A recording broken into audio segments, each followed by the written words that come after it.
Today's episode of Necronomipod is brought to you by Beardology. There are a lot of imitators out there, but there's only one place I buy my beard oil. Beardology beard oil nourishes your skin and won't leave you with that greasy feel. With over 17 cents available in their extensive product line, I trust my beard to Beardology. You can find Beardology at beardology.co. Use code NECRO15 to receive 15% off your purchase. Beardology. Discover the best way to avoid the shave.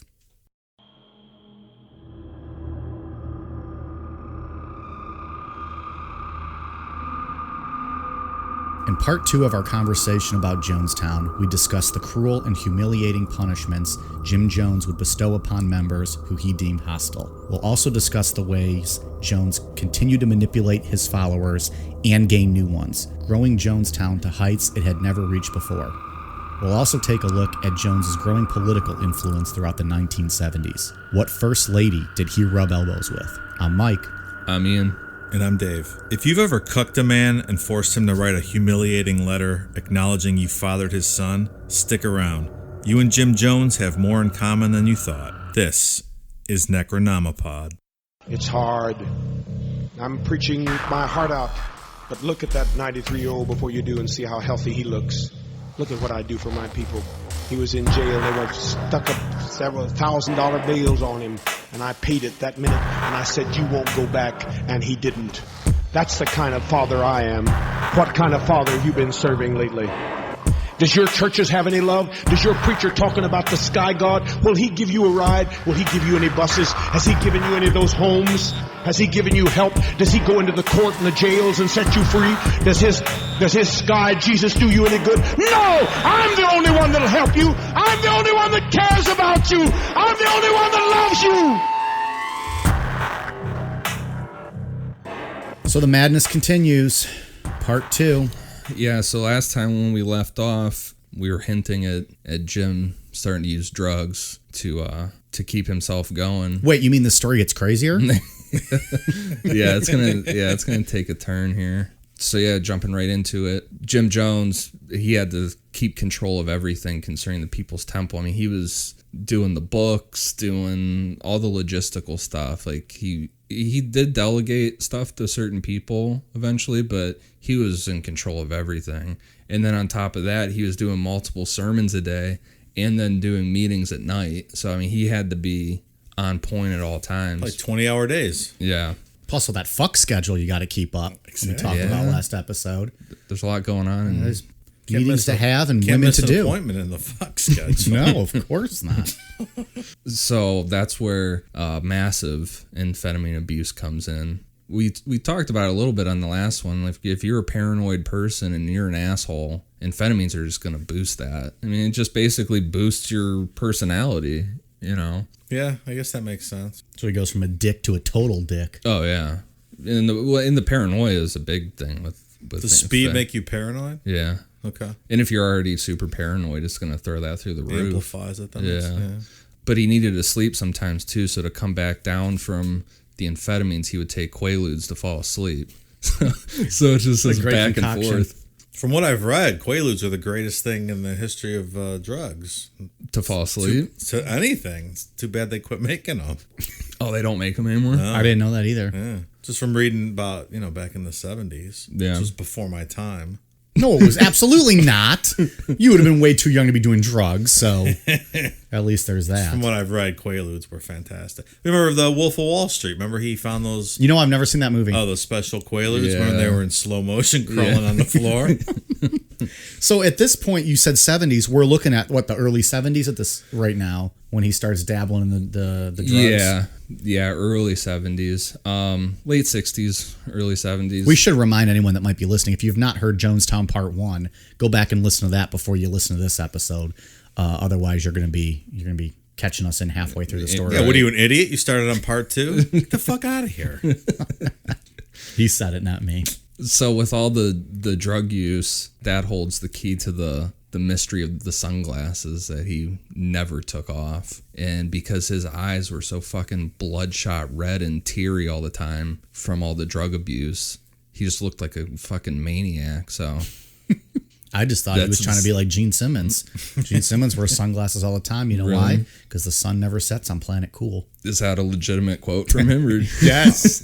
It sounds like it's a legitimate quote. It's Gene Simmons. He's the god of thunder. What are you going to do about it? By the way, saw the Kiss final tour about 2 weeks ago. Fantastic. It was amazing. It was so good. Anyone out there who's listening who's a Kiss fan, check them out on this tour. I've seen them for 20 years now, and this was the best they had ever been that I've seen them. Amazing. Ian didn't go because he doesn't love Kiss, so he can go suck it. Yeah, I only know like one song, I think. Well, you were busy that night. You were at the 98 Degrees concert. I was.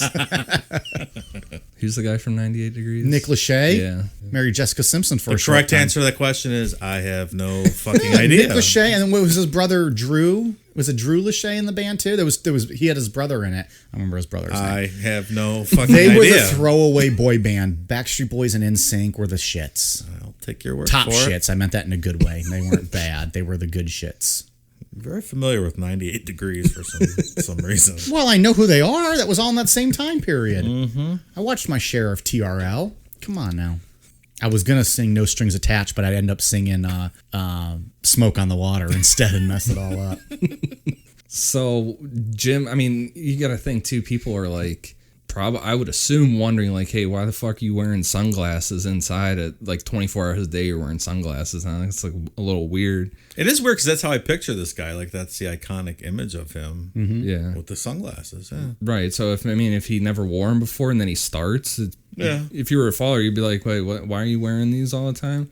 It's cloudy, Jim. What the fuck? Or it's like nighttime and you're inside. Right. Like, what the fuck are you doing? So his excuse was that he had reached a level of spirituality so high that if he looked at his followers without the glasses on, they would be burned by the godlike energy coming out of his eyes. Motherfucker's And a it piece of should shit. have ended here. When he's telling people that, how are they responding? I was watching the new documentary I was telling you guys about, that jungle terror in the jungle one. There were people that were former members on there talking, and it was just like they were just like the energy coming off of him, and he was saying the right stuff. And Well, we had talked about he was a charismatic guy. He was a Yeah. great speaker. But it's like when someone says that to you, what are these people believing or thinking? but at this time, he'd already had people. He already had this. These people already believed everything he was selling. It's not. It's just one step further. Yeah, I mean, It's you're not- already believing he can cure cancer right in front of you. Ugh. It's all maybe incremental. I mean, Yeah. if he would have led with that, maybe he'd have lost some people. But Yeah. I mean, he had Okay. he'd been already selling some really wild Yeah. shit that people were buying into. But and he still needed money at this time to fund all this stuff. So he was still hitting up the revival circuit, and he invested in a ton of decommissioned Greyhound buses, and they would start taking. Leave the driving to Jim. Was that an actual jingle or a song? Isn't that the Greyhound commercial? Leave the driving to us. Leave the driving to us. I don't know. Oh, I don't know. I think it is. Maybe that was a commercial in the 70s. Maybe I was doing Quaaludes when I first saw it. He made me spit my drink out of my nose. 6-year-old Dave doing Quaaludes, watching Greyhound commercials, having the time of his life. So, like, remember we were saying before in the last episode that he started out the revival circus by just him being the plant and kind of listening to what people were saying, and then he got a few plants in there.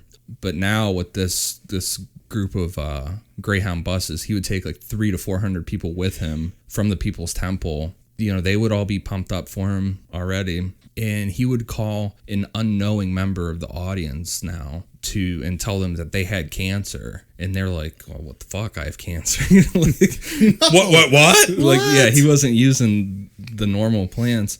So he would get members of the People's Temple dressed like a nurse and like sleight of hand, like magic trick kind of shit, would get I'm assuming he would say like open your mouth, whatever, and they would like slide the chicken guts, still using the chicken guts, into this person's mouth, and the person would get sick. They're like, what the fuck just happened? And they would get sick and throw it up, and then bam, the cancer's gone. Did the person, the innocent bystander, not ever say, "Motherfucker, you just shoved chicken in my mouth," or "You just shoved something in my mouth"? They probably puked and they ushered him off stage. Yeah. Well, you got to think there's thousands of people in there, so if everyone's like screaming and no one's listening to that dude, you just threw up and everyone's... I just feel like I'd be more vocal if someone assaulted my mouth with chicken guts. Like, logistically, how do you do that? You just shove it in. Is there video of any of this? Someone having the chicken gut shoved in their mouth? No, this stuff would all come out later from former members and stuff. I mean, I guess if you're pretending to, if you're dressed as a nurse and you're like, open your mouth, let me take a look, and then you're like playing around in their mouth and you just drop that in, and you're like, wait, something's coming up. And next thing you know, the person's puking. Yeah. Low tech. I just feel like tech. if someone did that to me, I'd be all over the press and the newspaper. Like, these motherfuckers just shoved chicken guts in my mouth or something in my mouth and made me throw up. And they said I had cancer. Well, that was the other thing in that documentary I was watching last night. The one woman said that there was someone that she knew that had cancer. She really did go into a remission, but Jim had healed her.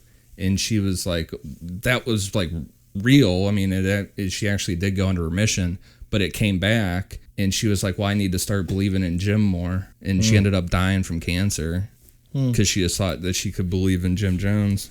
Bet Jim Jones didn't talk about that one. No. Fucking ridiculous. That would be freaking gross. Oh, yeah. Because they've been sitting in that Greyhound bus, like being all like in fucking a little hot. freaking sandwich bag in someone's pocket. Probably. Not refrigerated. No. Salmonella fucking crawling all over it. Oh, we're going to have to move on. Need a Quaalude to get over that. He's obsessed with his Quaaludes. He's so mad that he missed out on the Quaaludes. To also make money at these things, he sold portraits of himself for $5 a piece. And with that picture, it would guarantee people that they would receive protection from Jim wherever they were. Oh, naturally. And if you bought more, you were more protected. So the more you had, the better off I've you were. got 50 pictures of Jim in my house. Yeah, he sold them for $5 a piece. And former members said that they would sell like 600 of them a show. This asshole's making $3,000 in this revival tent from pictures. Maybe we should start selling our portraits. People can buy Necronomicon portraits of us. Necronama portraits. Necronama portraits. We could sign them. $5 a piece. You can get an individual one or one of all three of us for $7. Like a all of us in one photo for $7. Or you can buy all three of our individual photos for $12. Cut you a deal. Of collector's editions signed. We'll absolutely sign them for limited next edition. Yeah. Those will only be like 50. If you're interested in Necronama portraits, hit us up. We'll make that happen. And he was also he was blessing pennies too. Like there's pictures out there like cards that have like a penny on it that would supposedly give you protection in life. Great. Are any of these portraits surviving to this day? Are they worth anything? There's got to be some historical memorabilia. There's pictures of them online. If you really had one, that would be worth a fuck ton of money. Would it? Yeah. I was looking at memorabilia not that long ago. There's I can't remember the name of their website, but there's some website that sells all that, like serial killer and this shit. There's a handwritten note from him with the envelope and everything. It was like $20,000. Wow. Yeah. So yeah, back in Redwood Valley with the upper to middle class white people joining, Jim had to figure out a different way to manipulate them because he couldn't make their life better. You know what I mean? Like he was doing with black people. Right. And an example of this was that Jim had abandoned the idea that Russia was going to cause the nuclear war, and now he was saying that they were a socialist paradise and they would be an escape plan if they needed one. Russia was a socialist paradise. I don't think it was much of a paradise in the early 70s. I'm going to reject that idea. Well, yeah, so during a really large public meeting, one of these, more educated followers called him out and was like, hey, there's like tons of people getting killed in Russia and, it's not really a great place. And Jim just fucking blew up on him and just publicly humiliated this dude and just like tore him up. But then after the service, he pulled him aside and was like, hey, my followers aren't really the smartest people in the world, You don't say. Hey, dude, can you dumb it down a little bit for my sermons here? Yeah. But he would say, he was like, I need a guy like you. You're smart. You're probably even smarter than I am. So that's why I need you. He's like, and if you ever hear something I'm saying that's wrong, He was like, just come and tell me off to the side and we'll figure it out. And that's how he did it with these smart or whatever people. The intellectuals of the group. Yeah, he would pull them closer and like just kind of stroke their ego, you know. Flattery will get you everywhere. Yeah, be like, oh, you're smarter than I am, man. So just keep it on the down low, but tell me in private. You can't call me out in public, you know. And like I said, it was just that one-on-one time would just like, oh, I mean, at that point, you're like, borderline God is giving me one-on-one time, you know, and telling me I'm smart and stuff. He loves me. He really loves me. So with pulling those type of people in, the most important guy he would come to meet would be a young guy named Tim Stone. And Jim knew that if he really wanted to expand the People's Temple to the size that he wanted it to be, he would need a lawyer. And he didn't just need any type of lawyer. He needed one that actually believed in the cause but more importantly, believed in Jim Jones. He didn't even have to really look far for Tim Stone. He was the assistant DA for Mendocino County in Redwood Valley. So that comes in handy. Yep.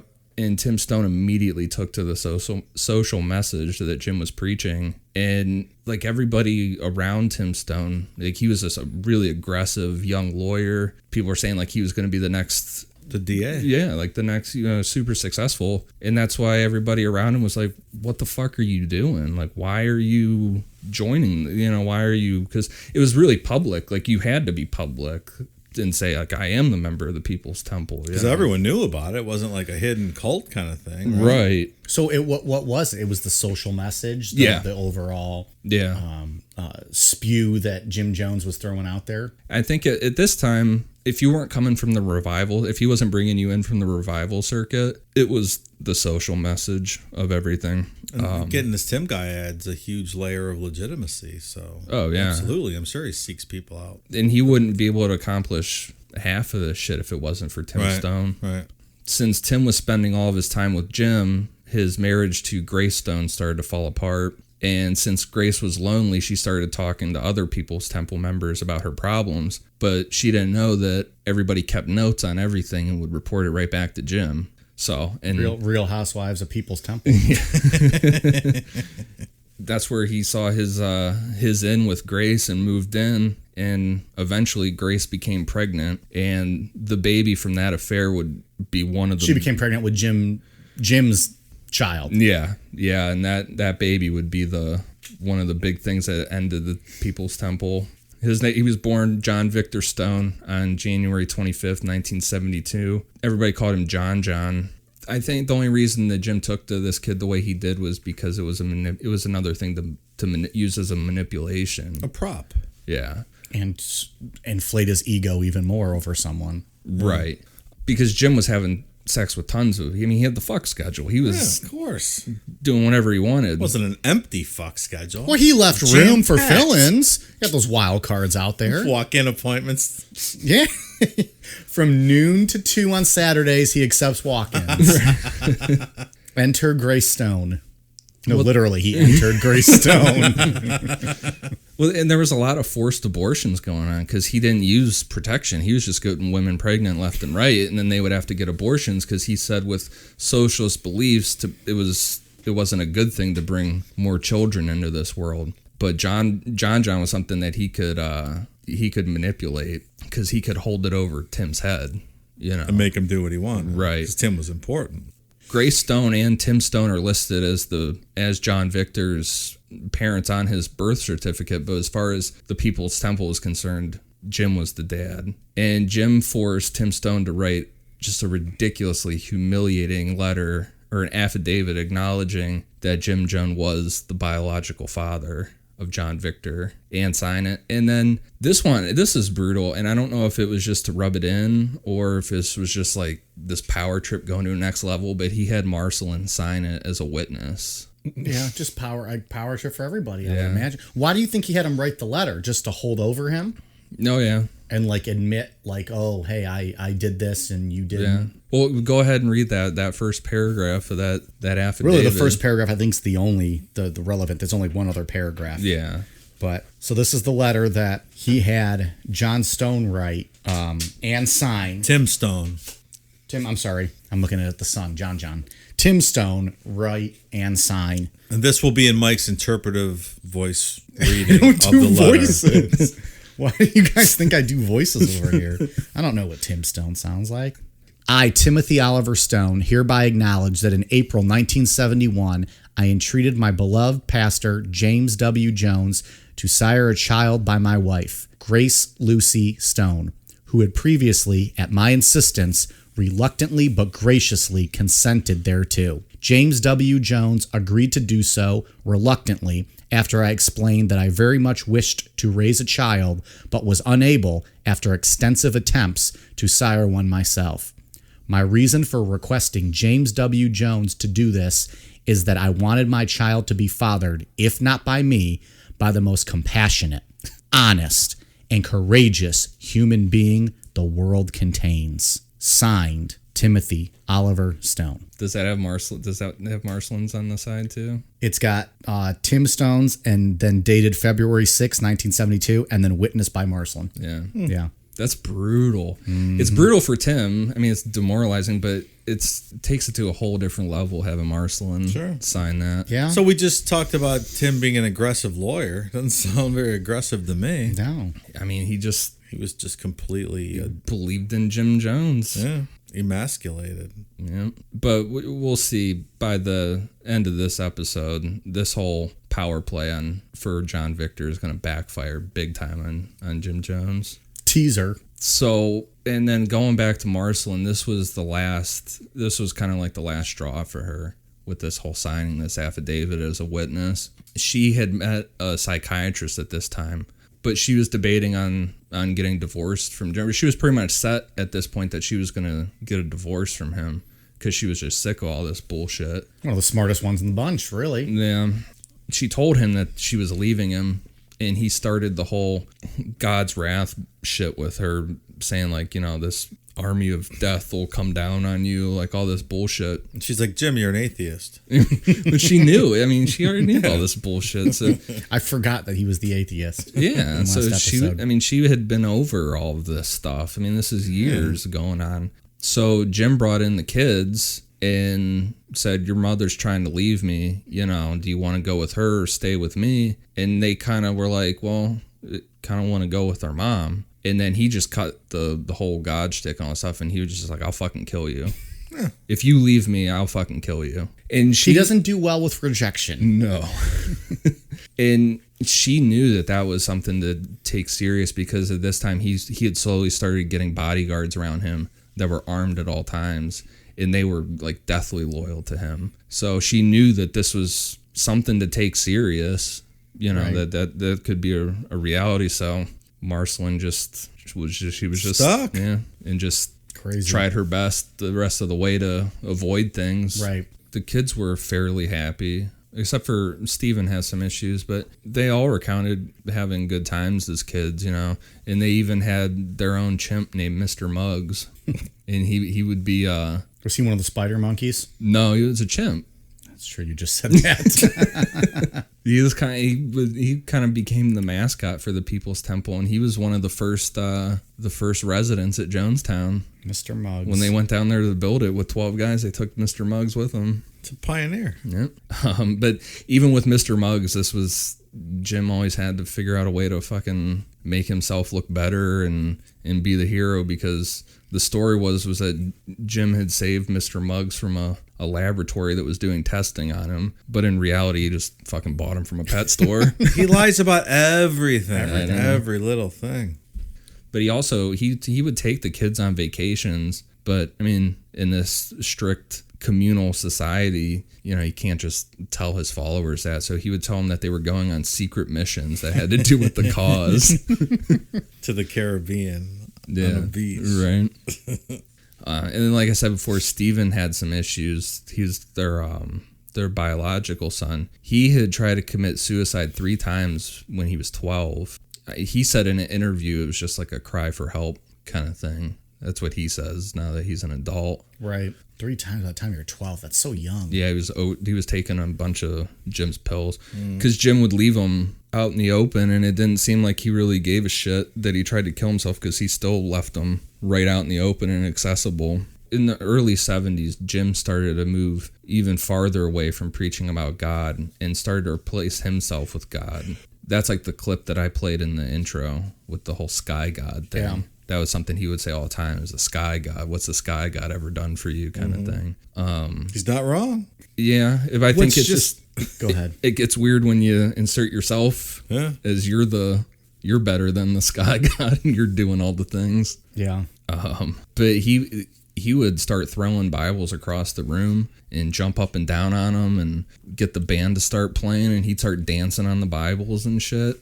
And he would start saying, if the sky god's real, he would strike me down right now. But it was subtle, because he didn't just like get those people from the revival circuit in there and then just start fucking throwing a Bible around. Like, he would pull out contradictions in it and be like, well, it says this in this part of the Bible, this here. And people would start thinking like, oh yeah, that's kind of, that sounds weird. Like, why is it contradict itself? And then eventually he built it to where, which I understand that you're pulling out contradictions. Yeah. But then how these people go, oh well, that's fake, but you're the real God. That's where I lose it a little bit. I think it's the community aspect of it. I mean, he already has the black community locked in with how much he's been able to help them out. And I think other people he's pulling out those contradictions, and then other people are seeing what he's done already. It's incremental. I mean, you've seen the revival tents, the chicken guts, and the curing the cancer, and this and that. So this is, just one step closer. Yeah. It's not that much crazier than what happened before. So after 7 years of growing the People's Temple and becoming manipulative enough to flip the beliefs of these hardcore Christians coming from the revival circuit. I've been trying to do that for years. I'm not able to do that. Well, Jim Jones. Jim finally was ready to act on his plan to take over Mother Divine's international peace movement. So Father Divine had passed away? Yeah. At this point? Mm-hmm. Well, he'd been waiting out that life. Father Divine had passed away a few years before this even, and Jim, he knew what he was doing, He was like that long game kind of thing. He was like, well, he's dead, but I'm not exactly ready yet. To announce that he transferred his body into me, right? Yeah. So it's, a refresher. Mother Divine died. She was an old black woman. And then her body jumped into a 21-year-old white woman then she was called Sweet Angel Divine. Right. And we covered that on the first one. Wait a minute. Aren't we going to see Mother Divine in Philly? Is that a Mother Divine part 2? No, that's the 21-year-old white girl. She eventually went from Sweet Angel Divine to took over actual Mother Divine. It's okay. Very confusing. Names, yeah. So Mother Divine is Sweet Angel. Yeah. That's the white girl. She's heading it all up at this point. Sweet Angel became the new Mother Divine. Right. Yeah. She's running it now. So Jim took about 200 of his most loyal followers out to Philadelphia in those Greyhound buses. He was bold enough that he brought a few empty buses with him because he was so convinced of this shit that he was going to bring all these people back to California with him. He's an egomaniac. Yeah. So when he showed up, obviously they weren't buying it. And Jim wasn't giving anybody problems. It was peaceful, but they weren't buying the whole body jumping thing, You don't say. And I picture it like a game of chicken, like Mother Divine and Jim looking at each other like, we both know we're full of shit. Who's gonna budge first on this? That's a good point. Because they're full of more shit. You're right. Meanwhile, both their believers and followers are ready to die for their cause, standing behind them. And because she's claiming to be the old lady Mother Divine, and he's claiming to be Father Divine, right? So I mean, it's both full of shit. And the original ones might have been full of shit for all we know. Which ones? The original Father Divine. What was his backstory again? Was he just religious? He was just running a cult. Yeah. Just running a cult. No big deal. It reminds me of remember Big Trouble in Little China, when Jack Burton's driving the semi in the alley, and then those two gangs meet up like at that funeral, and they're just staring at each other, and it's like dun-dun. And it's just showing them like all stand there with their weapon. Have you seen that movie, Big Trouble? It's so good. One of Kurt Russell's best. But they're all just standing there like looking just about ready to do death, have battle to the death. That's what I kind of picture now that you brought that up. They're all just staring at each other. Who's more fucked up and who's going to win this? They're like, who's going to be the first one to cave in on that they're full of shit? Right. So, but I mean, they weren't buying it at all. So Jim got pissed, And he started yelling at their congregation, telling them that they weren't living truly socialist lives. And since he was Father Divine now, if they didn't come to People's Temple, they were all going to hell. And Mother Divine is just basically, like, get the fuck out of here and don't come back. Who'd have thought Sweet Angel, the voice of reason in all of this? He could never admit, he couldn't admit to his followers that, like, hey, she told me to get the fuck out of here in a private conversation, and we're, that's why we're heading back. He said in a private conversation that she pulled open her shirt and showed him her, quote, sagging breasts, and Jim wouldn't fuck her. Which is a lie right there, because Jim never met a woman he wouldn't fuck. Well, Hey, the fuck schedule was full. He was out of town. Yeah. Well, it wasn't walk-in hours. but it's a complete contradiction, because when he was in Brazil, he fucked that woman for $5,000 for the orphanage. Very true. But he wouldn't fuck Mother Divine to gain all these followers. Wouldn't gaining all the followers be a bigger... But Mother Divine publicly, humiliated him. So he can take that into a win by saying, well, yeah, but I turned her down after her sexual advances on me. He's a complicated man. Yeah. Whereas the Brazil story, no one even knows about, because wasn't he by himself at that point? But he told it all the time. But the fact that he was unsuccessful there, no one ever heard of, correct? No, yeah. He just came back and said, here's what I did. Right. This one, Okay. people saw him get shut down by her, so he had to turn it into, well, she came on to me, but I refuted her, so I'm the hero. Yeah, that makes sense. That's how I took it. Sagging breasts. We had saggy baggy eye in episode 1. Now I got old sagging breasts in episode, 16, 17. Ugly Eskimo, he was called as a kid. Yeah. That's Jim. right. Ugly Eskimo. And Screen Door Intruder. Let's not forget the best one. And it's just crazy throughout all this stuff. It's like everything just makes people stronger and stronger towards each other and just loving Jim Jones more. And they started growing a lot, but I think it's like these little failures here and there caused him to realize that he needed to gain more control.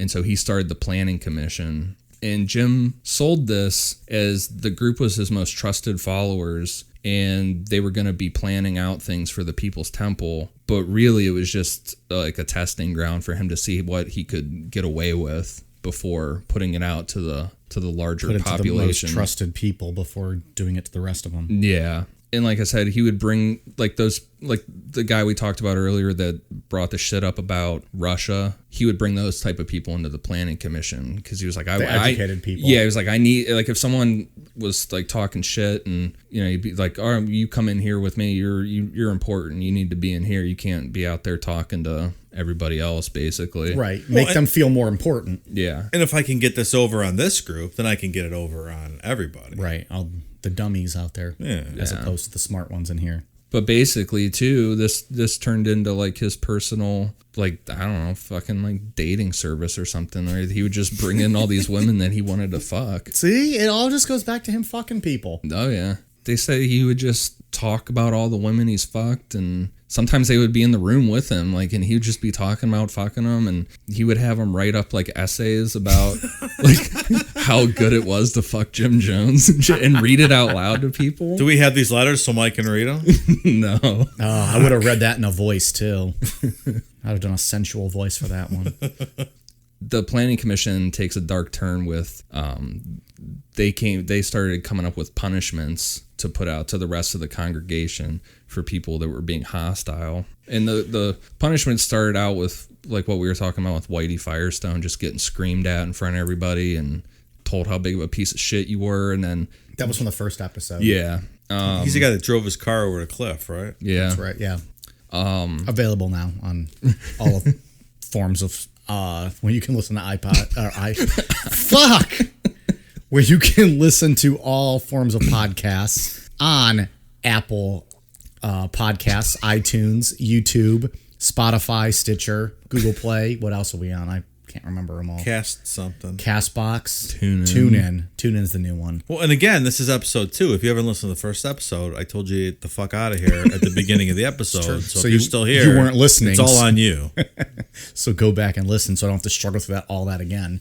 So it was very difficult to say. So they introduced spankings that just started out with a couple hits from a belt. And keep in mind, this is all in front of a congregation of hundreds of people. So you're getting... Do you think he only spanked the women? He didn't do any of this. He would instruct other people from the planning commission to do this shit. He never did anything himself. Commission. How many people are on the planning commission? Like 100, maybe a little more. 100. How many people in total in the congregation at this point? Any idea? By 73, right? It was like 3,000. Wow. By the height of it, it was like pushing 7,000. Wow. And that's what we're going to build to here in a little while, right? Yeah.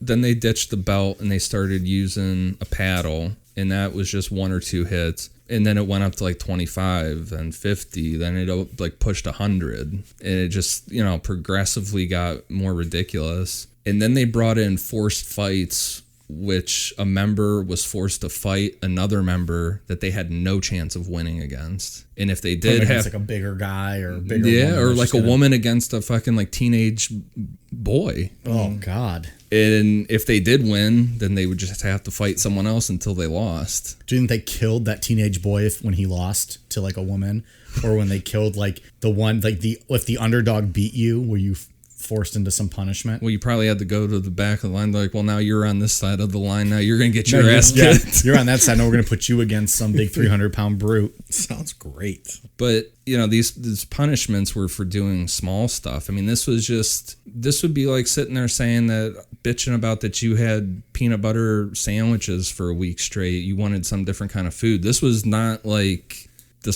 a big shit going on here. Yeah. Real crimes, they handled them in-house, which is never a good idea for any group. Crimes like messing up the fuck schedule or something like that. Yeah, I mean, things... Showing up at your unappointed time. Well, we're talking about serious things now, yeah. So an example of this is they had brought in a pedophile that they thought that they could fix. And spoiler alert, that didn't work out. So instead of turning this guy into the police... They turned him into a eunuch. They made him drop his pants and put his genitals on a table and just beat him with a rubber hose until they were like unrecognizable. Oh my God! And it's true because in Guyana, we're gonna play some clips from Guyana in part 3, but there's a guy in Guyana that tried to rape a 12-year-old girl, and Jim says, drop your pants, and then they're like punching him in the balls and stuff. And then he's like, yeah, turn around, look at everybody. They're all swollen now. He's like, you should have seen what we did to the guy back in the States. So, I mean, he acknowledges that they did this to this guy. Yeah. Yeah, because Jim's like, you should be thankful we didn't do what we did to that guy. You got a picture of this guy's balls we could post? No. I'm kidding. I'm not posting that shit. So, he's got the planning commission going. Well, hang on. What happened to that guy? Like, permanently unrecognizable? I don't know. I know they said they had to take him to the hospital, and I wonder like how he would get around, because usually hospitals are like, if there's a sign of like assault or something, they like question it. I wonder how he got around like saying that someone just sexual gratification. Someone didn't just beat the fuck out of his balls. That's a bad Thai food. I don't know what happened. It's a bad Thai food. I let a woman with high heels on just stomp all over my balls for 20 minutes. How do you get your rocks off, Doc? Don't judge me. But yeah, so with the planning commission, he had more control than ever. So he figured it was time to try and get that political power that he had always wanted, and set his eyes on San Francisco. And when he showed up to San Francisco, he had his mother start going to a doctor named Carlton Goodlett. Carlton Goodlett ran a very influential black newspaper in San Francisco. So Jim would go to these appointments with his mother and like play the good son, like taking his mom to the doctor, just helping out, being good boy. And then after a while of going to these doctor's appointments, he would start telling Carlton Goodlett about the People's Temple and all the good work they're doing. And eventually the doctor's like, yeah, sounds like you're doing good stuff, but I want to try and get you into San Francisco.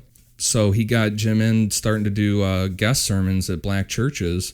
And he bought the building, and just like completely under their noses just started siphoning off members from these black churches to the People's Temple. I'm always shocked when, educated people fall for this kind of stuff. Yeah, but I mean, I guess on the outside, though, it looked like he was legitimately doing all these good works, right? I mean, you think from this doctor's perspective, doesn't even know Jim Jones. This guy's already running a black newspaper with, doing civil rights stuff. And then here you got this guy, he's like, well, here's all the shit I've done with civil rights and all the shit he did in Indianapolis. So he's probably like, yeah, let's get this guy in here. Yeah. That's what I struggle with too. Like going through this, we're hearing all this piece of shit stuff he's doing. But a lot of this is kept inside, internal. People don't know. So from the outside, you're seeing some of the successes he has. And again, he's a well-spoken, charismatic guy who can probably win you over with what he's saying. And as we'll get to probably later, we're going to get to later, he's convincing very powerful people that he's a good person and that his cause is quote legit. So because from the outside it does look legit, right? But then as we're going through the story, it's like, how are these people so fucking dumb? Well, stuff just takes. Look at Scientology. I mean, that's the most ridiculous thing in the world, and it's huge. Great. Now we got them coming after us. I think it's all subtle, and I think it's like people. You can see any interviews with people, former members of the People's Temple. They're like, this started out great, and by a couple years, you're like, wait, what the fuck happened? Like, where did this take this turn? Now all of a sudden, we're having boxing matches, forced boxing matches and shit. Like, what the fuck happened? But now I'm scared to leave. Yeah. So to summarize what Dave said, fuck Scientology. I mean, it was like a bad science fiction writer, and now it's this huge religion that owns all this. That's an episode. Real estate all over the world. I want their attention. It's insane. I want their attention so that we can blow up. It's 100% nonsense. That's one I'm excited to do. Should I ask you about flat earthers now? It's 200% nonsense. I'm not even going to entertain that. That'll be a bonus episode. Dave just rants about both of those. We'll give him some Blantons, we'll give him some Miller Lights, and we'll just let him sit there for 2 hours and he just drink and rant and just pontificate all night. It'll be like Kiss. We'll do our solo album. Yeah, solo and then we'll podcast. see who gets the most downloads like Kiss did. Well, I would talk about 98 Degrees and Backstreet Boys the whole time. So the teen girls would love my episode. You'll have 10 downloads. You'll be doing great. Teen girls from back then. So like people our age probably, because nowadays they who do they love now? I don't even know. Justin Bieber still? Is he still a thing? Maybe, I don't know. Yeah, I don't know. I'm not a teen girl. I'm going to answer like I did earlier. I have no fucking idea what you're talking about. So because he had all these new followers that weren't there for the first fake assassination attempt where he shot at his house then ran back inside, he had to give all these people the feeling of that there was an enemy out there. So they were doing makes you more legitimate when there's an enemy. Yeah. In Redwood Valley, they were having a cookout outside before one of the sermons, and Jim started walking through the parking lot, and there was like a good 100 people or so, and all of a sudden just gunshots started ringing out, and Jim fell to the ground holding his chest, and he had like blood soaking his shirt, and a very close follower named Jack Beam, who was in on it, hurried Jim inside. So everyone's outside freaking out thinking Jim's dead. Everyone's like crying and whatever, and then Jim miraculously walked back out. Amazing. He healed himself this time. Yeah. They got like special effects going on out here. It's like Tom Savini working on Jim Jones. Yeah, exploding blood packs. Probably wasn't ketchup at all. And I think this wasn't as much to. I think it did a couple things. I think it was just to keep everybody off guard because everyone was happy at this time. So it was like throw some fear in there. But I think it was also a big excuse to get him to boost that armed security team he had around him. Because after this, they got real fucking scary. They started wearing uniforms with like the beret hats and shit and following him around constantly. So really? It got real intense after this. Well, and he also preys off fear. So yeah. If everything's hunky-dory, that's not good for him. He needs people to be afraid that he might die or that people have to get him because his message is on point and he's making always changes. Yeah, and they actually, because he was wearing a yellow button-up shirt, so the blood, got even more of that effect. And they even framed it and hung it in the temple for a while. Naturally. Yeah, but then the police got word of like what happened. They wanted to come investigate, so they took the shirt down, put that away Oh shit! real quick. Put this away. He's gonna smell that ketchup. Ridiculous. Word had started getting around San Francisco about this assassination attempt, so he got even more followers from this. Everything started, all this talk and all this stuff caught the attention of a local reporter named Lester Kinsolving. By the time Lester was done investigating Jim Jones, he had enough to spread the story over an 8-day series, so it would go, a new thing would come out each day. But because Jim had Tim Stone on his side, Tim was able to, he was super aggressive. The article only ran for 4 days before Tim got the San Francisco Examiner to pull it. Wow. Friends in high place. And all it got out was that it didn't really have anything damning in it. It was just like, it's probably a scam. There's probably fake healings. Like there wasn't any like concrete proof. And the stuff that we know of from the four and the parts. stuff about the punishments that were included in it came from Whitey Firestone after he defected, but none of that was ever published. So again, I feel bad for Whitey. He drove off a fucking cliff. He's getting screamed down, and then the shit that he tries to expose doesn't work. The one person who's trying to actually put a stop to all this shit. But so these articles, even though they didn't really do anything damaging, it just grew everybody together more, because now instead of like this faceless fake assassin shit, he had a real enemy. He's like, look, they're putting stuff in the newspapers and trying to take us down and make us not accomplish all the stuff that we're trying to do. We must be doing something right, gang. Yeah. Yeah. And I mean, there even a local reporter from San Francisco thought, his name was Mike Prokes, he thought that there might be something to it, so he went down to Redwood Valley to see if he could get a story out of it, and then he ended up joining the People's Temple and became their press secretary. How does that happen? It's crazy. Yeah. It's unbelievable. Mike, maybe Jim Jones was also hypnotizing people. Well, there's something to that. I mean, at this point, I would believe that as to why these people are falling for It's it nuts. so easily. So as things were continuing to grow more rapidly, Jim Jones was about to be hit with a defection that would force him to handle rejection completely different for the first time, and they were called the Gang of Eight. We'll be right back. We like to drink beer, a lot of it. After a long night of drinking and talking crime and conspiracies, there's nothing that wakes us up and gets us ready to start the day better than Just Brew coffee. With a great selection of roast levels to choose from, you're guaranteed to find one that suits your style. Small batch roasted to highlight the unique features of each coffee bean, Just Brew coffee caters to both casual and hardcore coffee drinkers alike. Since 2010, Just Brew coffee has worked tirelessly to perfect the roasting process and technique, which has resulted in seriously delicious, always flavorful, and never bitter tasting coffee. If you're already drinking JBC, raise your mug. If you're not, raise your standards. Check them out in social media, and remember, they roast, you just brew. Check out their new online store at youjustbrew.com and up your coffee game today. Use code NECRO15 to receive 15% off your order of 2 pounds or more. So the Gang of Eight was a group of 8 students who were going to college paid for by the People's Temple. They consisted of young people that were from prominent families in the People's Temple, basically just families that gave money. And they had everything taken care of at school and paid for. And Yeah.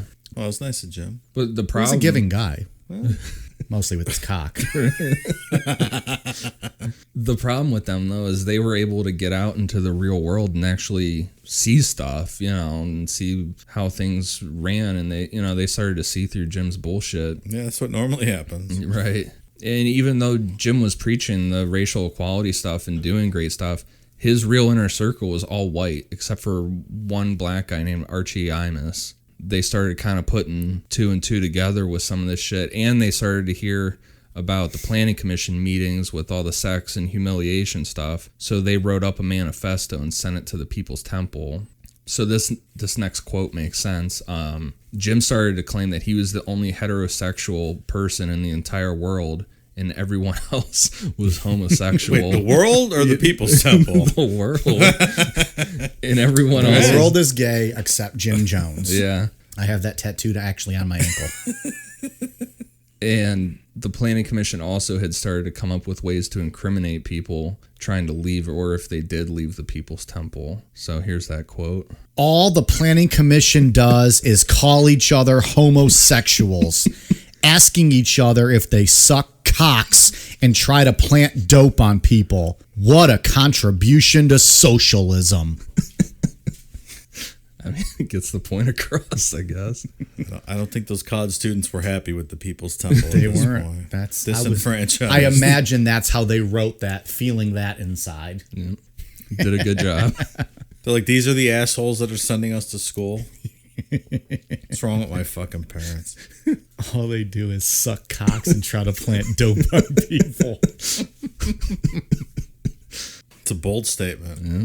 But because these were kids from prominent families that were important to the People's Temple, because they gave a lot of money and they were from these high up families in the... You can't go after them. Right. So he told everybody in the congregation that they had to forgive the kids. They couldn't scream at them and berate them and shit when they came back, and like he did to other family or other people that defected. You know, anybody else that defected was immediately like the number one enemy and stuff. But the kids did not come back. Were the parents kept from seeing the kids like they did in Scientology if you left them? You know, and I'm not sure. Yeah, I wonder. Yeah, I just know. Yeah, they didn't come back. They were pretty emphatic with that statement. That making it very clear they're not okay with this. And pretty smart not to come back. Yep. But Jim learned a lesson with that all that stuff that was going on in the Planning Commission was supposed to be kept secret. So, like I said before, he was trying to do this stuff with incriminating people. So Jim made everybody in the Planning Commission sign blank statements that could be filled in with whatever he came up with. So stupid. Like this, again, how do people sign this stuff? Like, why? I don't know. Can you guys sign me a blank check in case I just need to fill it in later? Just in case you ever need to. Yeah, of course. Thank you. Yeah, in that Jungle of Terror documentary I was watching last night, they were saying the one lady that was a part of the Planning Commission and had been in the People's Temple for years said that they had to sign statements that they were planning on assassinating the president, like all this nonsense. Holy shit. Yeah. But I mean, it didn't make. I mean, legally, that wouldn't hold up if you like signed a thing that said "I beat my wife," signed by whoever, yeah, Sure. But if he showed the congregation, they'd 100% believe that shit. And I know there was another story of a woman that wanted to leave, and before she left, Jim made her hold a handgun and then put it in a plastic bag so it had her fingerprints on it. Yeah. Unbelievable. Whew. Yeah, he was kicking it up. The Gang of Eight really made him kick up the defection thing. Yeah. Well, he wanted to have something on everyone so he can hold it over them. Instead, these guys, he paid for their education. They got smart and realized this Jonestown was not good. He was a piece of shit. Right. They got the fuck out of there. Called him a cocksucker along the way. Wonder where the Gang of Eight is now. What are they up to? The White House. So to keep the fear going, he backtracked on Russia like we talked about before. So now he started to make the U.S. government be the thing to fear, and he started preaching that all black people and minorities were going to be put in concentration camps and be killed. So he's going back again to playing up the racial tensions and going back to that and no longer is Russia the enemy, it's the U.S. government. Right. Well, and the U.S. government has never put citizens in concentration camps, so that's just ridiculous. Ever. Period. End of discussion.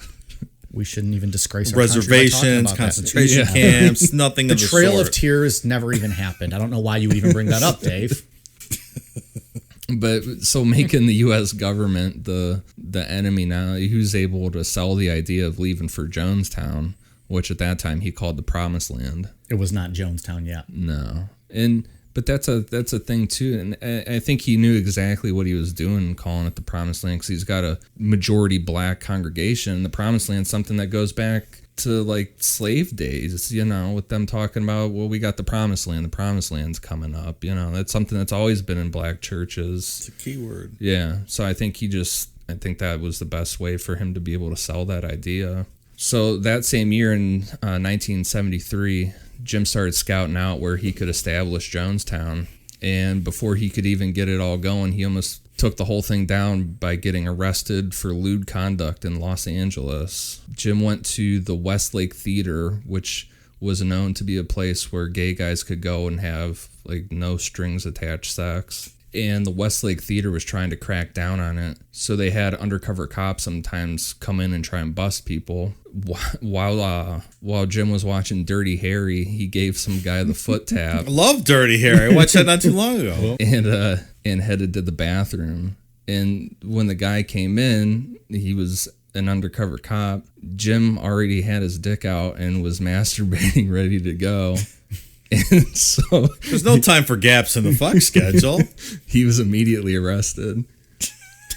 But my thing is like, you've got the fuck schedule. Why are you going to try and like he has this whole congregation and he can bang at will. It's maybe I would imagine after so many years of having this fuck schedule, you want that thrill of picking up someone outside, someone random. Yeah, all right. Someone, in a theater where you're not supposed to have it happen. I would imagine having them brought to you on a silver platter all the time might get a little boring. Yeah, I don't know. The thrill of the hunt. I mean, room service is only good for so long. Sometimes you want to go out to eat, right? Just saying. So, you want to change up the mechanism of the delivery. Well, I'm sure he's probably getting bored at this point. He wants something else. He wants something exciting. So go watch, I guess, Dirty Harry and give the old foot tap and jerk off in a bathroom like every red-blooded American. All right. What happens next? He went in front of the judge and he came with a note from a urologist that said that he had a swollen prostate and he was just jumping up and down to ease it. Seems legit. But Tim Stone being so high up and just this awesome lawyer, he was able to get the whole thing dismissed and completely covered it up. Didn't come out until after the Jonestown, after the massacre and everything. This was old Mr. Prostate issue was jerking off in a bathroom. Yeah. So go enjoy Dirty Harry, Dave. Give the old foot tap next time you watch it. Man's got to know his limitations. So after he got this whole thing settled, he started focusing on Guyana. And the People's Temple was just what Guyana needed. And like we said in part one, they had just gotten their independence. And because of that, they no longer had any military backing. I think at the time they said it was like just a couple, like 1,000 guys. It wasn't very much at all. Military. Their military, the Guyanese military. And it was all young guys that didn't know anything about being in the military. They just, to get out of poverty or whatever, just joined up. But just north of them is Venezuela, and they had been in a border dispute with Guyana for years. So Guyana was more than happy to give Jim Jones the land on the border almost immediately, because they knew that Venezuela wouldn't try and fuck with them if there was a bunch of Americans living right in the middle. They wouldn't risk doing anything like that. So they basically just handed it right over to Jim Jones. There was like no questions asked. And then so 12 People's Temple members and Mr. Muggs went down to start work on Jonestown. Was Mr. Muggs the foreman? What That's was my he favorite doing? page of all these notes. Mr. Muggs. 12 People's Temple members and Mr. Muggs started work on Jonestown. Yeah. We'll see you next week. We'll post a picture of Mr. Muggs down there. We will absolutely post a picture of Mr. Muggs. There's some good pictures of him hanging out in Jonestown. We might have already. I don't know. I might have used that as my teaser pick for this week. Mr. Muggs. If you already have seen Mr. Muggs, then that's why. Mr. fucking Muggs. So, I mean, and Jim's he's got everything's going right for him at this point. He's got Jonestown finally going. That was real fucking easy to get that land. Probably way easier than it should be just to go lease land from a foreign country. Right. Yeah, well, probably a little bit. So he finally started pulling for that political power. In 1975, George Moscone was in a tight race for the mayor of San Francisco. And Moscone knew that he needed the black vote to win, and Jim Jones was the guy to get it for him. So the People's Temple ended up winning the election for Moscone. in return, he made Jim the chairman of the San Francisco Housing Authority Commission. Are you sure it's the Housing Authority Commission? Do you have a retraction statement you'd like to make at this time? What did I said he was in Indiana. He was, what was he? You tell us, man. Your ass got called out. I know. It's, Apparently, you still have not learned your lesson. How dare I misspeak? It was our friend Natalie Owens on Instagram, who's also a Jonestown expert, pointed out that mistake you had made with regards to... Yeah, I said he was part of the Housing Commission in Indiana. And he, in fact, was not. Dun, dun, dun, dun. Fake podcast news. He was not the housing director in Indy. He was actually human rights commissioner. Yeah, okay. It was later in San Francisco that Moscone appointed him housing authority chair, which Jim Jones saw as an insult. Yeah. He was not thrilled with that position. Thank you to Natalie for clearing that up for us. Ian apologizes for his error. First time he's ever made an error on this show, for the record. Let the record show that. Yeah, he did see that as an insult. He expected something more out of that. But Moscone got him in with Walter Mondale during his campaign before 1976. And Mondale publicly praised the People's Temple for everything that they were doing. First Lady Rosalind Carter had also met with Jim on multiple occasions and spoke with him over the phone about Cuba and... While she was First Lady. Mm-hmm. Yeah. And publicly spoke with him at the grand opening of the People's Temple, San Francisco headquarters. And Jim got a louder applause than she did. Over the First Lady of the United States of America.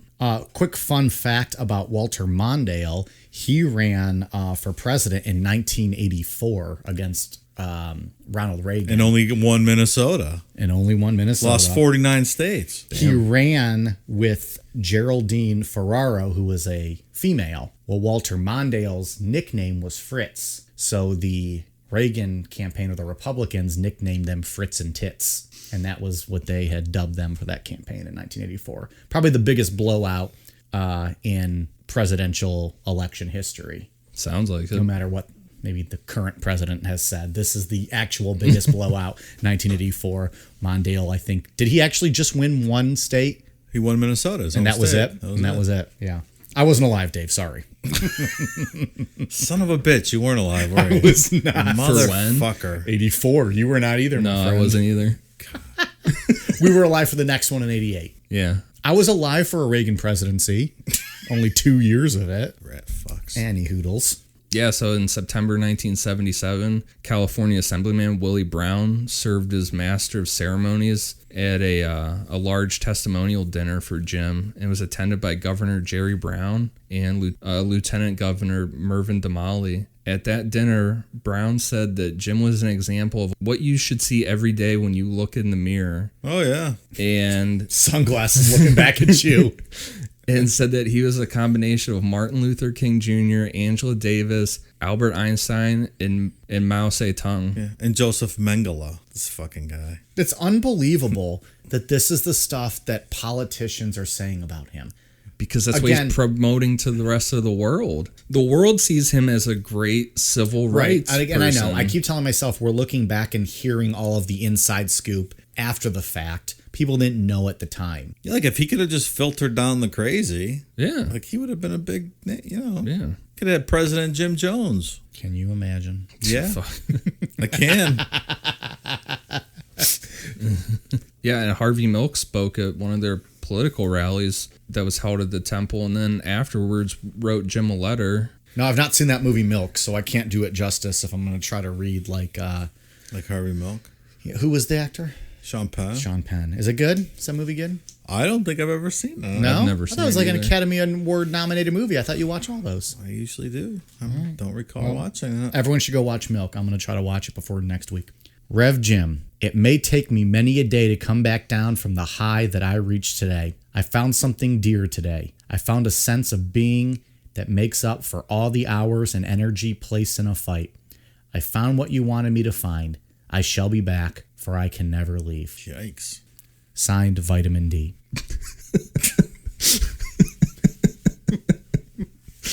Okay. thought that was Harvey Milk's nickname. Vitamin D. I don't know. Just a poor milk joke. It was a poor milk joke. Vitamin D. But yeah, I mean, the People's Temple had Angela Davis, Huey Newton, all these major, they had, and all the political people, but like Angela Davis and stuff, that's who the People's Temple would resonate with, Black Panthers. Yeah, so they see these people come into their services, and it's like, He had everyone fooled. Yeah, I mean, it's like a huge thing, like we did it. All this time we've been busting ass and doing all this stuff. And then you got to think, too, the people in the Planning Commission that are seeing all this fucking ridiculous shit go on. It's like, well, we got to be doing something right, I think you could rationalize it in that way. Something must be going right because, look at all this stuff we're accomplishing. And then, like I said, the sense that we made it, and then on top of that, the fucking promised land's being built. With Mr. Muggs. Right. And 12 other non-important people.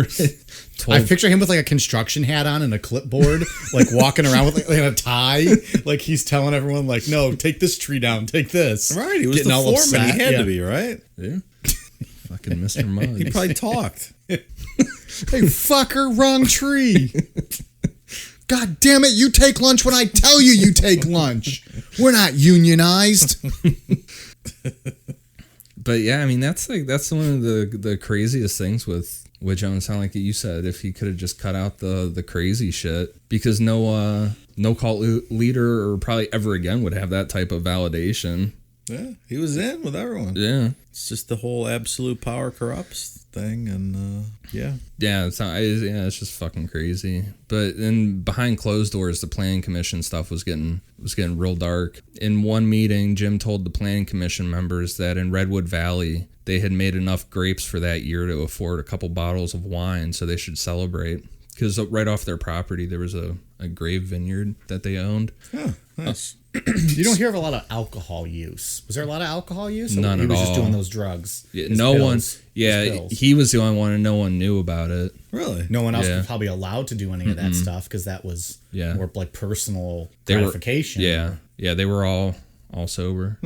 Anything extra like that was called bourgeois. And that was not okay. No, that was an extreme insult.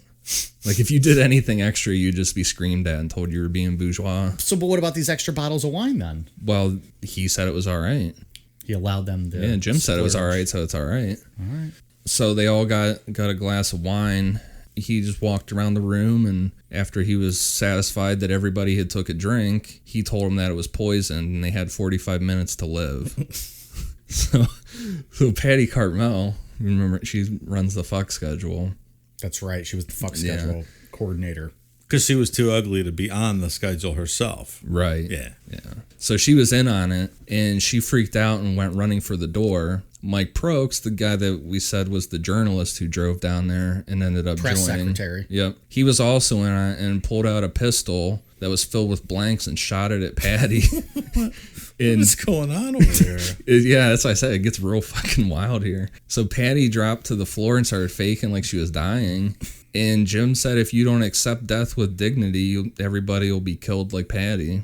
And this motherfucker. Yeah, I mean, and then people were like sitting there. I know Tim Carter, the one guy that survived Jonestown, he said people are like saying like, I feel something happening, because I think your mind just tricks you in a situation like that. Yeah, you know? I think that's not uncommon. Right.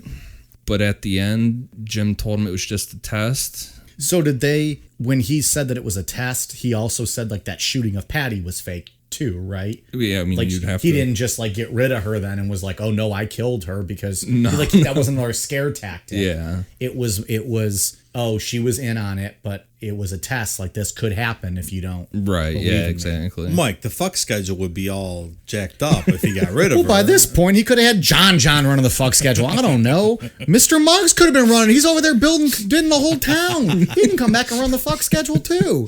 He's looking at Jim Jones going, oh, you're going to add this to my plate too?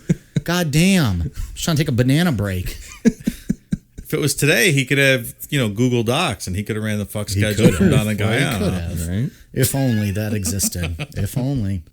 And then he actually did a post test poll asking everybody if they were like somewhat convinced. On a scale of not convinced to very convinced, how convinced were you? What do you guys think? Were you buying it? This is anonymous. You don't have to sign your name. But the only real question he got out of it, like the only thing that anybody said was like, what would happen to all the kids we left behind? And Jim said that to that question, Jim said that he had acquired a nuclear weapon that was parked in the van right around the corner, and he would just blow up San Francisco if he needed to. I don't understand how that helped the situation or answered the question. What's going to happen to our kids that we care for? Yeah. Well, I'll blow them up. Look, I know you view some of these people as victims, but this is ridiculous. Is very weird. Now they're just accepting that he would kill their kids? Is that what he's saying? I have a nuclear weapon in a van, and I'll just blow up San Francisco. Like, if you don't get your kids and leave immediately, then you get what's coming to you. I don't disagree. Well, remember, and we talked about Carolyn Layton last episode, that she was Jim's mistress and would become like his She was like one. the ruthless one. Yeah. That would do the things that Marcelin wouldn't do. Right. Well, he was fucking her too, right? Carolyn? Yeah. Yeah. He's fucking everybody. He's fucking Mr. Muggs at this point. Okay. Mr. Muggs is Friday, 2:00. That's his fuck schedule. So Very specific. Well, I'm privy to more information than you guys are. I got documents. So at this time, Carolyn Layton had disappeared on a supposed secret mission to Mexico. And then when she came back, she had a baby. And the official story from Jim was that she had gone to Mexico to buy that nuke that he was going to use to blow everything up. Because Mexico, they were well ahead of all that. But then she They got had all the good nukes down there. But she got arrested and was raped in prison. Of course. So, but then they started using it against members. Like if you said you didn't like what you were doing, they'd be like, "Well, you know what? Carolyn got raped. She got raped in a Mexican prison. So who the fuck are you to complain about your peanut butter sandwich? Exactly. You little bitch." Exactly. Mr. Muggs is down there running a new town. And you're up here complaining about a peanut butter sandwich. He's a talking chimp, for Christ's sake. Yeah, let's also talk about that. He's a talking chimp. You're complaining about peanut butter. But really what happened was that Jim just got her pregnant. Of course he did. And she was just staying at her parents' house while just being comfortable having the baby. It's just good for her, I guess. I mean, if she's having a baby, great. She should be comfortable. But I mean, Carolyn by this time had gotten over that awe aspect of Jim Jones and saw that Gray Stone was allowed to keep her baby. And by this time, Carolyn had been made to get several abortions. And like you were saying, like how we said in part one, that she had the quote guts to carry out some of this shit that Marcelin didn't, because Marcelin was a good person. So Jim said, allowed her to keep the baby to kind of just to make her happy. Mm-hmm. What a nice guy. Yeah. So giving. Because there was no chance of Jim divorcing Marcelin. Like he couldn't publicly do that. Mike Prokes, the journalist who joined, was forced into a fake marriage with Carolyn, and the baby was named Jim John Prokes, and they nicknamed him Chemo. It's like you think this is all just a made-up nonsense story, yet it's all true. Yeah. I don't think we can make something this fucked up. I really don't think if we tried to make something this crazy, we wouldn't come up with anything this good. Yeah, no. Ours would feel too forced. And people continued to buy all this shit because as far as they knew, the promised land was going good in Guyana, because Jim was going back and forth at this time and coming back with proof. Like he had a picture of him with a ton of fruit that they had grown in Jonestown. The only problem with that was that the soil was absolutely fucking terrible and they couldn't grow anything because it would take years to like crop rotate all this stuff. So Jim in the capital, Georgetown in Guyana, just went and bought a bunch of fruit and posed for a picture with it. Look, when the government gives you free land they don't want, maybe do some soil testing samples before you move everyone down there. Mr. Muggs could have told you. Well, I think that. Mr. Muggs put in for a subsidy for it, but it was denied. He wasn't approved of that funding. Yeah, so I mean, he made it look like it was going really well down there, but in actuality, it was extremely slow. It started out with 12 people and Mr. Muggs, and then eventually, It's like a bad sitcom. It's like Baker's Foreman's Dozen, Mr. Muggs, and 12 day laborers building a compound. Is, without a doubt, the shining star Yeah, of this. this is the best part of the story, Mr. Muggs. Mr. Muggs holding a bullhorn. They're all working out in the field. I hope Mr. Muggs comes out of this scenario. he does not.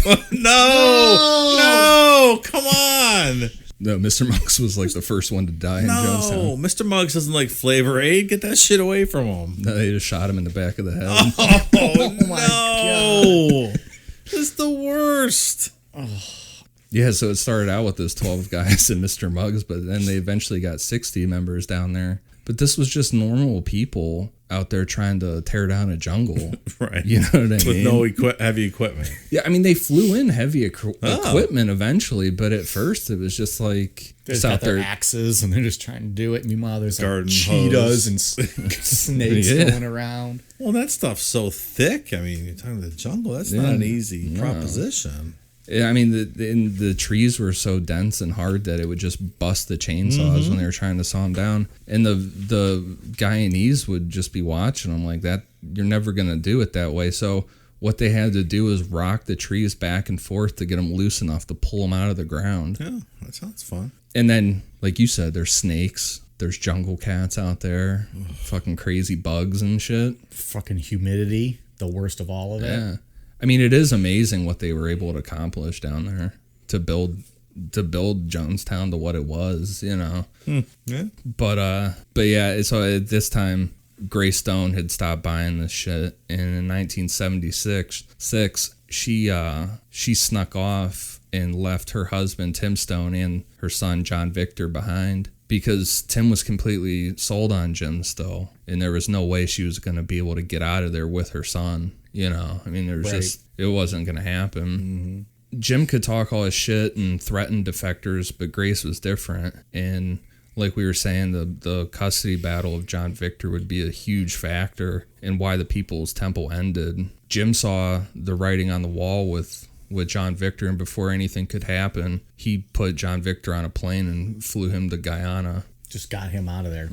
Because he knew exactly that she was going to come at him for, you know, a custody battle with Tim and stuff. Another major defection in the story was Joyce Shaw and how Jim allegedly handled her defection. Her husband, Bob Houston, stayed a member of the temple when Joyce left, but it's suspected that instead of doing anything to Joyce, Jim took it out on Bob Houston instead. The official story is that while at work at a train yard, Bob fell asleep on the train tracks and was ran over by a train. I often take naps on the train tracks. Yeah, of course. It's very comfortable. Obviously, that's not believable at all. And Bob's father was an AP photographer and knew Congressman Leo Ryan, which that's the first time Leo Ryan had heard of the People's Temple, and they got on his radar. Why would he take it out on Bob Houston? Like, what was the point of that? What would that solve? Yeah, I don't know. It's alleged. There's no proof to back any of it up, you know. Well, there's audio recordings of that, isn't there? Where he said, Houston, we have a problem. You got me there because I was thinking, like, wait, what recording? That was something else. Never mind. I've seen that movie. Tom Hanks. So yeah, I mean now there's a lot more defectors out there, and there's Grace Stone, which, you know, she's the big one. And there's stories of fraud using money from government checks that were supposed to be going to parents that were for foster kids to fund Jonestown. You know, they supposed to be getting, you know, they were fostering these kids, but in reality, those kids were now down in Jonestown working. So there's these government fraud, you know, with the checks going on, rumors with what's been going on in the Planning Commission. So with all those rumors, Marshall Kilduff and Phil Tracy, they were two reporters for the New West magazine, started looking into the People's Temple, and they had enough defectors that were pissed off enough to go on record. And in an article that was published in the monthly magazine New West, in one day, Marshall and Phil exposed every secret that Jim Jones had been hiding for all these years. And unlike the previous story that got pulled, this one stuck. This one really hit hard. Who were these reporters with? New West magazine. New West. Okay. Well, it's about time somebody published this. Well, Shows you how important a free press is. And when was this? What year are we looking at here? Late 70s? Yeah. Okay. Yeah, this would have been So 77. Whatchamacallit, Jimmy Carter's wife is still the first lady when this is coming out. After she had already rubbed elbows and spoke with him and on his behalf. Yeah, in part 3, we'll touch on a brief letter that Jim writes to Jimmy Carter trying to get help. It's pretty interesting. Ooh, nice little teaser. That's a good teaser. That got me excited. Yeah, so Jim knew that defectors were talking. In a month before the article was released, he started ramping up people going to Jonestown, which it went from 60 members to pushing 1,000 almost overnight. And Jonestown was only built for like 500 people. It was never supposed to house more than 500 to 600 people. But at this point, he's just trying to get anyone out of there because he sees the shit might be blowing up in his face. Oh yeah, he knew that this was going to be the end of this. Yeah. How'd they get down there? They just fly commercial? Greyhounds, dude. They had those Greyhound buses. So Mr. Muggs worked it all out. He was the logistics coordinator also. He was everything. Mr. Muggs Travel Agency. So the day that article was published and people started to really see what was going on with the People's Temple, Jim was already on a plane to Guyana and would never come back to the U.S. again. And that's where we'll pick up on part 3. And that's where we'll final part of the Jonestown episodes. Yep. Quickly going off the rails, I believe, here. Even more so off the rails, yes. Okay. Ian, you got anything else for Jonestown? Anything else you want to add here or No, finish up? No, I think it's... Dave, you got anything else for this Jonestown topic? No, I don't believe I do. All right. Any plugs? Fuck, I'm not ready like I was. I wasn't ready last week either. You edit it, make it all sound pretty anyways. Yeah, I just want to give a shout out to Witch of the West for an awesome review on iTunes. Great. Dave, you got any shout outs? You good? No. You good this week? I have nothing at all. You know, I don't have her name in front of me, but I'd like to hear from the young lady who has the Flavor Aid Jim Jones t-shirt. I'm curious as to if she likes these shows or not. Yeah, she hit us up. She was excited that she had a sweet Flavor Aid t-shirt. That was badass. Lisa Macaroni on Instagram. There you go, Lisa Macaroni. About it. She sent us. She has a sweet Flavor Aid t-shirt. So hopefully she's enjoying them. The episodes. We're enjoying them. Talking about them at least. Twitter, Instagram, Facebook, YouTube. We are at Necronomipod. If you're on iTunes, if you have an iPhone, hit us up. Leave us a rating and review. We love seeing the reviews. We'll give you a shout out, and it really helps us get more attention and get noticed. So hit us up on there, or if you're on one of the socials, let us know what you think. We love interacting with fans and talking to you guys and seeing what you guys think about the episode. So hit us up there as well. Hey, you guys ready for a cool down beer? Cheers. Yep.